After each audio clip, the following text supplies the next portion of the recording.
दर्शक महानुभावहरू नमस्कार, तपाईहरुलाई फेरि पनि स्वागत छ हाम्रो च्यानल स्मार्ट खबरमा। म आरएन पनि दैनिकी जस्तै तपाईहरुमा देश तथा विदेशका केही महत्त्वपूर्ण अनि मुख्य समाचारहरू लिएर उपस्थित भइसकेका छौं। हाम्रो मेहनतका लागि तपाईहरुले यो भिडियोलाई एउटा लाइक अवश्य गर्नुहोला। त्यसैगरी यदि तपाईहरुले अहिलेसम्म हाम्रो च्यानल स्मार्ट खबरलाई सब्स्क्राइब गर्नुभएको छैन भने सब्स्क्राइब गर्नुहोला। साथै छेउमा रहेको बेल घण्टीमा क्लिक गरी अलमा क्लिक गर्न पनि नबिर्सिनुहोला। आउनुहोस् आजको पहिलो समाचार सुरु गरौं। पल शाहले गैंडाकोटमा बयान दिएको प्रसंगबाट।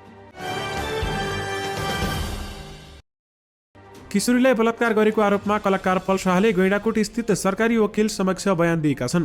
मंगलबार तनहुँबाट जिल्ला प्रहरी कार्यालयमा ल्याएका उनलाई बुधबार सरकारी वकिलको कार्यालयमा बयान लिएको हो भने अभिनेता पल शाहले अनुसन्धानका लागि यसअघि नै तनहुँबाट गैंडाकोटमा ल्याएको थियो र जिल्ला प्रहरी कार्यालय पूर्वी नवलपरासीले तनहुँ प्रहरीलाई गत आइतबार पत्र पठाउँदै पल शाह विरुद्ध बलात्कारको उजुरी गैंडाकोट प्रहरीमा परेकाले यहाँ पनि अनुसन्धान गर्नु परेकाले पठाइदिनु भन्दै आग्रह गरेको थियो। सोही आधारमा मंगलबार शाहलाई जिल्ला प्रहरी कार्यालय तनहुँले गैंडाकोट प्रहरीमा पठाएको थियो भने जिल्ला प्रहरीका सूचना अधिकृत दिलीप गिरीका अनुसार शाहलाई करिब एक हप्ता राखेर अनुसन्धान अघि बढाइनेछ। जिल्ला अदालत तनहुँमा थपिएको म्यादभित्रै यहाँको पनि अनुसन्धान सक्ने गरी प्रहरीले काम थालेको छ भने दुवै जिल्ला एउटै प्रकृतिको मुद्दा भएकाले यहाँको अदालतले थप म्याद नपर्ने प्रहरीको भनाइरहेको छ भने गैंडाकोट घटनाको अनुसन्धान सकिएपछि शाहलाई तनहुँ प्रहरीमै पठाइने भएको छ। प्रहरीका अनुसार ती किशोरीले एउटा गीतको छायाङ्कनको क्रममा गत चैत 7 गते गैंडाकोटको एक होटलमा आफूलाई बलात्कार गरेको भन्दै इलाका प्रहरी कार्यालय गैंडाकोटमा 2 साता अघि केटानी जाहेरी दिएकी थिइन्। इलाका प्रहरी कार्यालय गैंडाकोटमा मुद्दा दर्ता गराउन पीडित किशोरी उनका बाबु र वकिल आएका थिए भने शाह विरुद्ध तनहुँ र नवलपरासी प्रहरीमा बलात्कारको मुद्दा दर्ता गराउने किशोरी एउटै भएको प्रहरीको भनाइरहेको छ। सत्ता साझेदार नेकपा एकीकृत समाजवादीका अध्यक्ष माधव कुमार नेपालले अमेरिकी सहायता सम्झौता एमसीसी विरुद्ध नबोल्न नेता कार्यकर्ताहरूलाई कडा निर्देशन दिएका छन्। बुधबारदेखि राजधानीमा सुरु केन्द्रीय कमिटिको बैठकलाई सम्बोधनका क्रममा अध्यक्ष नेपालले एमसीसी विरुद्ध नबोल्न नेता कार्यकर्ताहरूलाई निर्देशन जारी गरेका हुन्। गत फागुन 15 गते नेकपा माओवादी केन्द्र र समाजवादी समेतको समर्थनमा संसदबाट एमसीसी पास भइसकेको छ। त्यसअघि नै यी दुई पार्टी कडा विरोधमा उभिएर कार्यकर्ता पनि सडकमा उतारेका थिए। पार्टीको पनि समर्थनमा एमसीसी संसदबाट पास भइसकेको छ। यसबारेमा पार्टीले औपचारिक निर्णय गर्न पहिले नै गरिसकेको छ। नेपालले सम्बोधनका क्रममा भनेका छन्, पार्टीको निर्णय सबैलाई बाध्यकारी हो। एमसीसी विरुद्ध लेखिएका स्टाटस सबै मेटाउनुस् भन्दै बताएको छ। अध्यक्ष नेपालले 12 बुँदे व्याख्यात्मक घोषणासँगै एमसीसी बारेमा यसअघि रहेका सबै विरोधाभास समेत पनि हटिसकेको जिकिर गरेका छन्। एमसीसीलाई लिएर एमाले सत्ता गठबन्धन तोड्न अनेक प्रयास पनि भएको नेता नेपालले बताएका छन् तर अहिले पनि गठबन्धन कायमै छ भन्दै उनले भनेका छन्, गठबन्धन दलबीचको सहकारी तोड्न भयङ्कर षड्यन्त्र भएको थियो।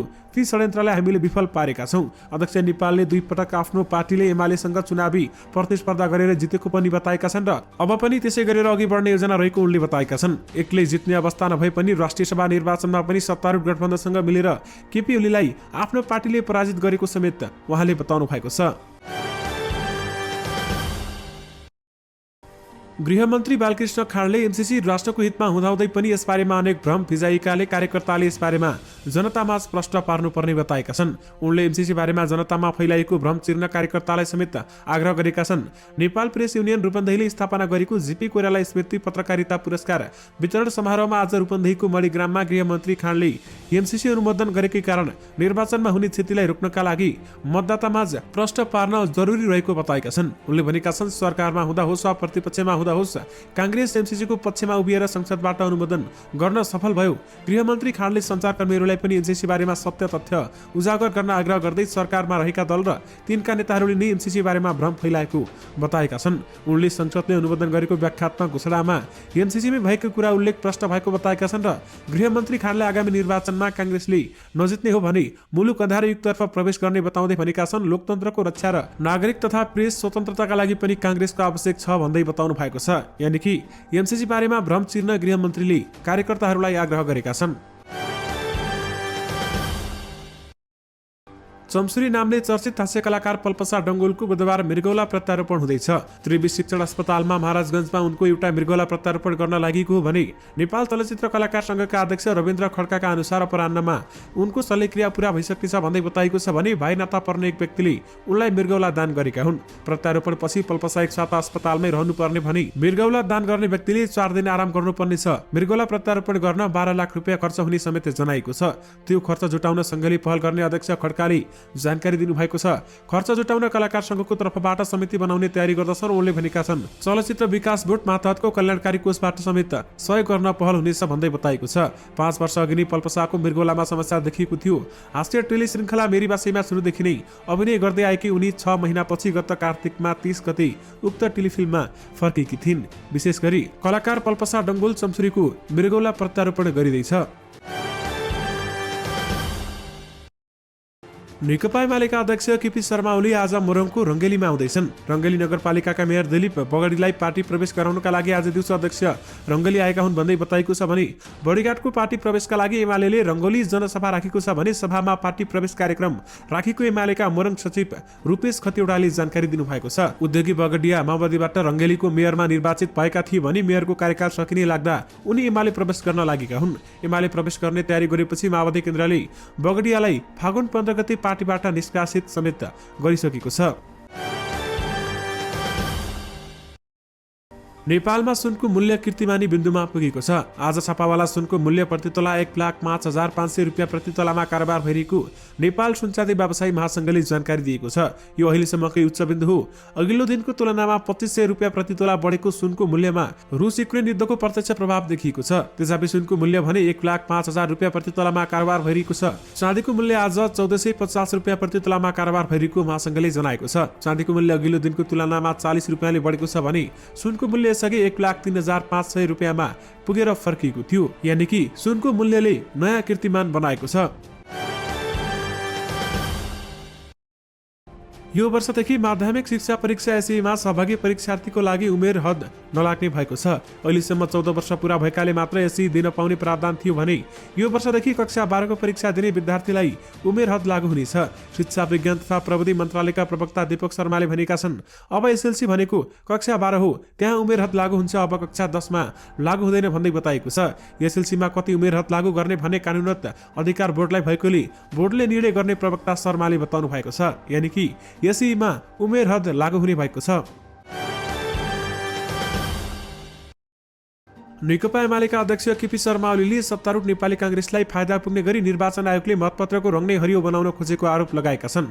बुधबार मोरङको रङ्गेलीमा आयोजित कार्यक्रममा उनले मतपत्रमा हरियो नभई रातो रङ राख्नुपर्ने बताएका छन्।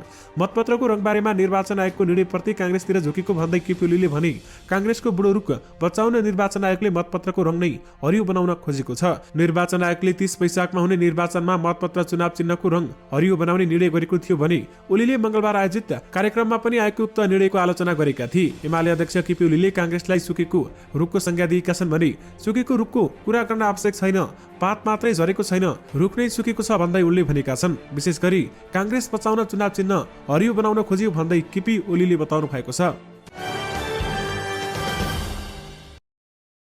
अमेरिकी सहयोग परियोजना एमसीसी पारित गराउन नेतृत्वदायी भूमिका निर्वाह गरेको भन्दै महोत्तरीमा नेकपा माओवादी केन्द्रका 5 जना नेताले पार्टी छाडेको घोषणा गरेका छन्।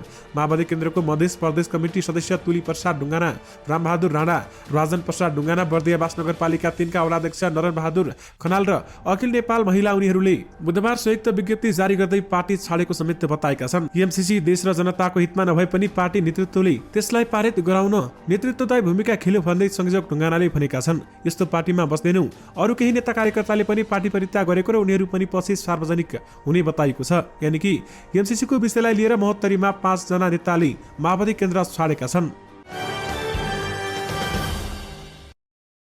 नेकपा एकीकृत समाजवादीका सम्मानित नेता झलनाथ खनालले अमेरिकी सहयोग सम्बन्धी परियोजना एमसीसीमा नेपालले गरेको व्याख्यात्मक घोषणालाई सम्झौताको अङ्ग बनाउनु पर्ने बताएका छन्।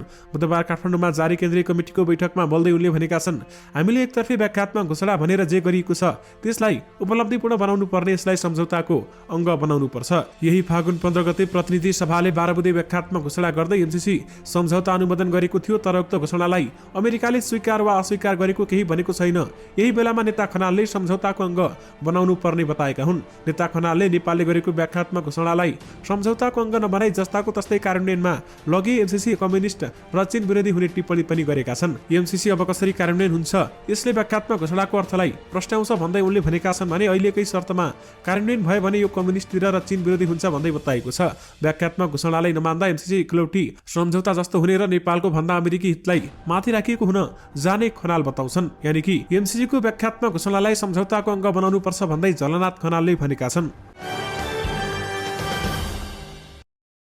जयनगर कुर्था रेलवे सेवा सरकारले चाहे तत्काल सञ्चालन गर्न सक्ने नेपाल रेलवे कम्पनीले बताएको छ। जयनगर कुर्था रेलवेको सम्पूर्ण संरचनाको तयार पूरा भएर गत पुसमा नै रेल परीक्षण भइसकेको छ। यात्रु आवागमनको लागि भने रेल सञ्चालनमा आएको छैन, तर नेपाल रेलवे कम्पनी लिमिटेडका महाप्रबन्धक निरञ्जन झाले नेपाल रेलवे सञ्चालनको लागि सम्पूर्ण तयारी पूरा भएकाले सरकारले चाहे तत्काल रेल सञ्चालन गर्न सक्ने बताएका छन्। बुधबार न्युज एजेन्सीसँग नेपालसँग कुराकानी गर्दै महाप्रबन्धक झाले यस्तो बताएका हुन्। उनले रेलवे सेवा सञ्चालन गर्ने विषयमा सरकार सकारात्मक रहेको जानकारी समेत दिएका छन्। रेल परीक्षण गरेर सम्पूर्ण तयारी पूरा गरेका छौं। सरकारले चाहेका बखतमा हामीले रेल चलाउन सक्छौं। सरकार पनि रेल सञ्चालन गर्ने विषयमा सकारात्मक छ। मन्त्रालय पनि यो विषयमा सकारात्मक छ। रेल विभागले पनि नजिकबाट सहयोग गरिरहेको छ भन्दै उनले भनेका छन्। रेल सञ्चालनको लागि नेपाल सरकारले विगतदेखि नै निरन्तर रूपमा सहयोग गर्दै आएको छ भने पछिल्लो समय केही प्राविधिक समस्याहरू भए पनि सरकारले चाहेको खण्डमा रेल सञ्चालन गर्न सक्छौं भन्दै बताइएको छ। यानि कि सरकारले चाहे तत्काल रेल सञ्चालन हुन्छ भन्दै महाप्रबन्धक झाले बताउनु भएको छ। नेपाली कांग्रेसका नेता प्रकाश मान सिंहले मिलेनियम च्यालेन्ज कर्पोरेसन एमसीसी देशको हित अनुकूल भएकाले कांग्रेसले वकालत गरेको बताएका छन्। काठमाडौँ निर्वाचन क्षेत्र नम्बर 1 अन्तर्गत महानगरपालिका 31 को शङ्खमूलमा बुधबार भएको कार्यक्रममा बोल्ने क्रममा सिंहले भनेका छन्, एमसीसी नेपालको अर्थतन्त्रलाई टेवा पुर्याउने कामको लगानी हो, नेपालको आवश्यकता अनुसारको सहयोग परियोजना हो भन्दै उहाँले बताउनु भएको छ। सरकारमा हुँदा एउटा र सरकारबाट बाहिरिएपछि अर्को कुरा गर्ने कांग्रेसको प्रवृत्ति नभएको पनि उहाँले बताउनु भएको छ। राष्ट्रघाती भएर संघीय संसदबाट पास गर्न नसकिने उनको जिकिर रहेको छ भने एमसीसी का बारेमा गलत प्रचार गर्नेहरूले नेपाल आईसीपीएस को अंग बन्यो भनेर भ्रम छरे नेता सिंहले भनेका छन्। नेपालको परराष्ट्र नीति संलग्न नीतिमा आधारित भएको छ भन्दै बताइएको छ। यानि कि देश अनुकूल भएर नै एमसीसी को वकालत गर्यो भन्दै प्रकाश मान सिंहले बताउनु भएको हो। अर्थमन्त्री जनार्दन शर्मा प्रभाकरले स्थानीय तहलाई आत्मनिर्भर बनाउन सरकारले विकासको फड्को मार्ने बताएका छन्। मंगलबार दिउँसो राष्ट्रिय प्राकृतिक स्रोत तथा विपत्ति आयोगका पदाधिकारीहरूसँग अर्थ मन्त्रालयमा भएको छलफलमा मन्त्री शर्माले संघीयता सुधार गरी मुलुकको विकास गर्न स्थानीय तहलाई प्रोत्साहन गर्नुपर्ने बताएका छन्। स्थानीय तहलाई आत्मनिर्भर नबनाई सुख छैन उनले भनेका छन्। उत्पादन, निजी क्षेत्र, रोजगारी, प्राकृतिक स्रोत लगायत सबै क्षेत्रमा स्थानीय तहलाई आत्मनिर्भर बनाइयो भने देश अघि बढ्छ। उनले स्थानीय तहमा विकृति भए सुधार गर्नुपर्ने, तर सधैँ गाली गरेर खराब मात्र देखाउन नहुने उल्लेख गरेका छन्। स्थानीय तहमा केही नकारात्मक कुराहरू होलान्, तर स्थानीय तहले नै धेरै सकारात्मक काम गरेका छन् भन्दै उनले भनेका छन् भने कोभिडको महामारीमा जनतालाई बचाउनेदेखि संक्रमण फैलिन नदिने स्थानीय तहमा ठूलो काम भएको समेत बताएका छन्। यानि कि स्थानीय तह आत्मनिर्भर बने मात्रै देश विकास हुन्छ भन्दै अर्थमन्त्री जनार्दन शर्मा प्रभाकरले बताउनु भएको छ। युक्रेनका राष्ट्रपति भ्लोदिमिर जेलेन्स्कीले रुससँग जंगल मैदान र समुद्री तटबाट आक्रमण गरी जारी राख्ने बताएका छन्। बेलायतको तल्लो सदन हाउस अफ कमन्समा सम्बोधन गर्दै जेलेन्स्कीले सो कुरा बताएका हुन्। सम्बोधनको क्रममा उनले शेक्सपियर र विन्स्टन चर्चिलको व्याख्या गर्दै युक्रेनीहरूले रुसी आक्रमणको प्रतिरोध जारी राख्ने बताएका छन्। उनले बेलायतका प्रधानमन्त्री बोरिस जोन्सनलाई रुस विरुद्ध थप प्रतिबन्ध लगाउन र युक्रेनमा मानवीय सहायता जारी राख्न आह्वान गरेका थिए। उनले रुसलाई आतंकवादी घोषणा गर्न आह्वान समेत गरेको अल जजिराले जनाएको छ। युक्रेनका राष्ट्रपति जेलेन्स्कीले युक्रेनको आशामा नो फ्लाई जोन घोषणा गर्नुपर्ने आफ्नै पुरानो मागलाई दोहोऱ्याएका थिए भने, तर यो माग नेटो सैनिकले हालसम्म मानिरहेको छैन। यानि कि रुस विरुद्ध जंगल मैदान र समुद्री किनारबाट आक्रमण जारी राख्छौं भन्दै युक्रेनका राष्ट्रपतिले भनेका छन्।